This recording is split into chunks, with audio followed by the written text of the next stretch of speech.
पहला शून्य का आविष्कार भारत में ब्रह्मगुप्त ने 628 ईस्वी में किया था। दूसरा, आर्यभट्ट को भारतीय गणित का जनक माना जाता है।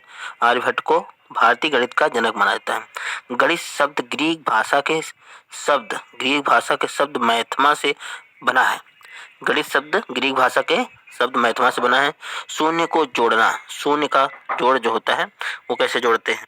एडिशन, अर्थात 0+1, 0+1 = 1, 0+99 = 1। अतः शून्य में किसी भी संख्या को जोड़ने पर वही संख्या प्राप्त होती है। शून्य में किसी भी संख्या जोड़ने पर वही संख्या प्राप्त होती है। शून्य का घटाना, सब्ट्रैक्शन ऑफ जीरो, जीरो में से -1 करेंगे, 0 में से 1 घटाएंगे तो -1 प्राप्त होता है। 0 में से 99 घटाएंगे तो -99 प्राप्त होता है। अर्थात शून्य में से किसी संख्या घटाने पर संख्या ऋणात्मक प्राप्त होगी तथा किसी भी संख्या में से शून्य को घटाने पर धनात्मक प्राप्त होती है। जो धनात्मक होगी वह धनात्मक प्राप्त होगी तथा जो ऋणात्मक होगी वो ऋणात्मक प्राप्त होगी। शून्य का गुणा, मल्टीप्लाई ऑफ जीरो।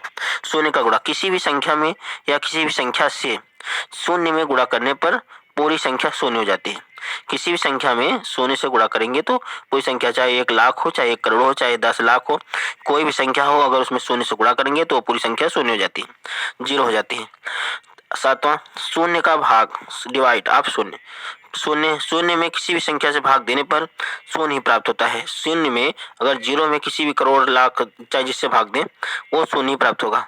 परंतु किसी भी संख्या में शून्य से भाग दिया जाए, अगर 1 लाख में शून्य से भाग दिया जाए इन्फिनिटी, 1 में शून्य से भाग दिया इन्फिनिटी, अनंत प्राप्त होता है।